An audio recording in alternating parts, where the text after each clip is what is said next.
Right, so right after doing my last video, I'm just going to do another one, hopefully a slightly quicker one, so that these aren't really, really big.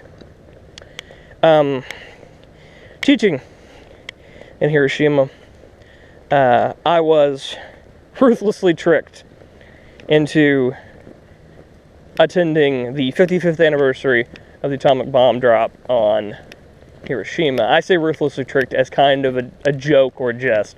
I really enjoyed it.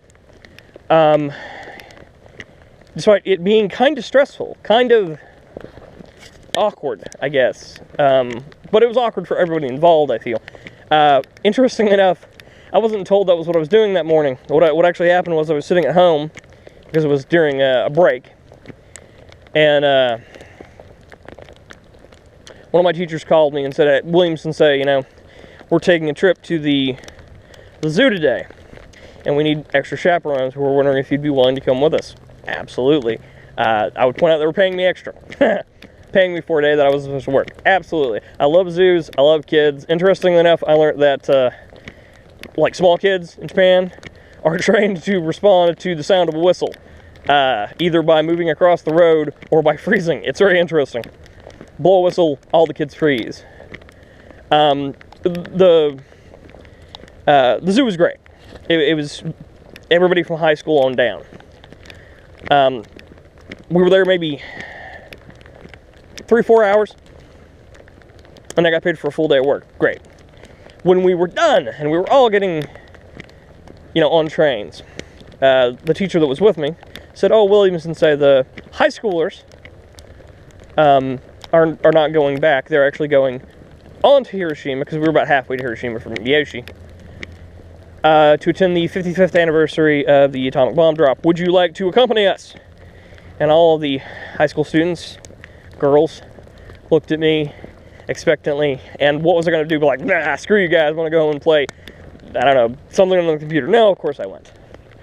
Got on the train, went to Hiroshima, got there, went with my class. We attended a lot of workshops, went to the museum, went to the bomb drop ceremony. It was eye-opening. It was interesting. It was life-changing, arguably. I got to sit through about an hour and a half, 2 hours of bomb survivors telling their stories. And some of them, ladies and gentlemen, were absolutely terrible, absolutely heart-wrenching. I met the individual who was the closest to the bomb when it exploded that survived. His story really can only be described as hell on earth. That's what Hiroshima was directly after the bomb drop. For people who don't know, Hiroshima is basically in a bowl, surrounded on all sides by mountains. It's a very compact city. The bomb dropped on Hiroshima was aimed at a very distinct T-shaped bridge in the middle of Hiroshima. It hit very, very close. It's basically the center of the city. It basically destroyed everything within about 2 kilometers. Just pulverized them. Everything past that was blown down. Fires were started. The individual who survived at a later date was part of a fire brigade that actually produced fire breaks, which basically saved part of the city. They also were, in the process, heavily irradiated, and most of that fire brigade died. Most of them were junior high school students. We listened to the testimony of a woman who was forced to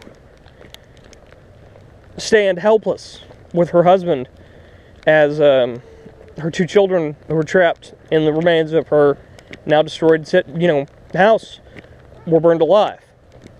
And then her husband died of dissanguination. He bled to death. when doctors tried to draw blood because he was so heavily irradiated that his blood ceased to clot, and he bled to death through, a needle incision. Absolutely horrible. And I'm an American. It's, when they ask, you're walking on the street and they say, or like, oh, would you like to sign this? All international travelers, we try to get to sign this petition. Where are you from? I'm from the United States. It's very awkward. The Japanese understanding of the atomic bomb drop on Hiroshima and Nagasaki is pretty in keeping with my view of, what happened. The United States chose to do that to save American military lives. People argue that, oh, well, it saved millions of civilian lives. It absolutely did. That was not the United States' concern at the time. Am I saying that we were gonna just, aim to kill every... No, absolutely not. We did, however, firebomb large civilian areas. It was a thing in World War II. Fire raids on Tokyo actually killed more people in a single night than were killed by the Hiroshima bomb blast. The Japanese understand the necessity of the nuclear bomb strike on Hiroshima. It, of course, does not mean that it was not terrible and scarring.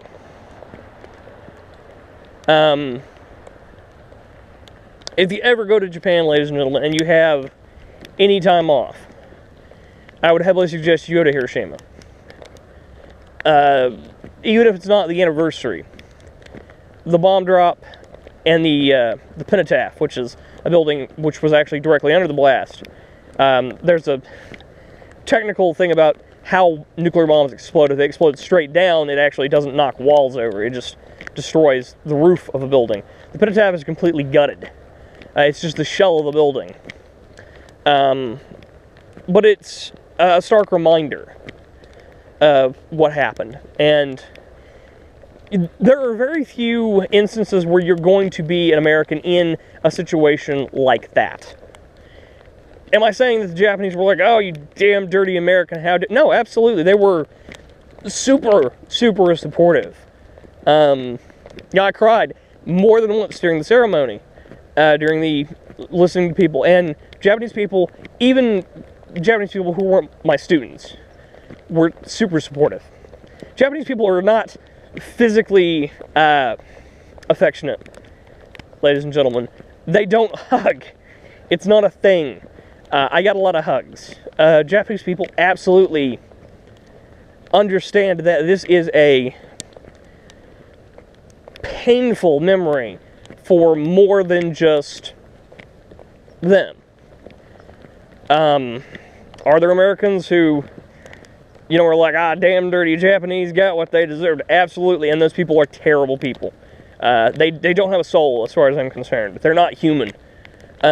It's a terrible thing. And as an American, you're going to have to, at some point, deal with that in the Japanese school system. It's really not any different, in my opinion, than teaching World War II in the United States.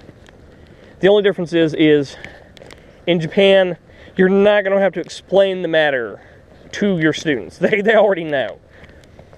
In America, you are. In Japan, you're going to have to process the emotional baggage that comes with being in the country that had this done to them. In America, you don't have to do that. You have to maybe explain the rationale behind it. If you're not a total dick, you have to explain the, damage control involved. Yes, this was terrible. Yes, it was scarring, but it was probably less scarring than a full-on invasion of the Japanese home island, which would have killed 100,000 U.S. service members and millions of Japanese civilians. One of the stories that stuck with me the most was actually a story I had heard over and over and over again. One of my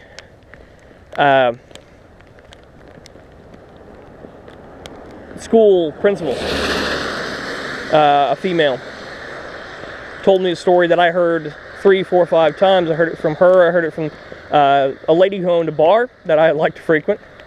I heard it from 2 people in Hiroshima. Heard it over and over again, and it was the same story. And the one from the principal was that she told me, you know, near the end of World War II, before the bomb drop, they brought out all the high school students, or junior high school students, which is where she was. And they told them that they were going to have to start training for the invasion of homeland Japan. So what they did was they came out and they gave them sticks with bayonets attached to the end. Spears. Later on, they needed more of those than they could produce, so they actually just started giving them sharp bamboo poles. And this was what they were training to face off the American invasion with. American battleships and bombers and machine guns and flamethrowers and grenades. Sharpened bamboo sticks. She said at that point, everybody realized that this was not only hopeless, that it was insanely hopeless. That is what we were talking about here. Avoid the subject of World War II in polite conversation in Japan if you can. But as an English teacher, you're probably going to have to address it if you're in the public school system at some point. You should be prepared for that, and don't shy away from it. It is a life-changing event. It is sobering to see things from a different perspective. It gives you a lot of retrospect, and it's not the correct word. Retrospective is kind of the right word, but that gives you a lot of idea on, I guess, how American views might be flawed or might be tinged, because all views are tinged, of course. Again, it is absolutely disgusting out today. I think that's all. That's my message. That's my rambling and my my story. So thanks for listening, and have a good one.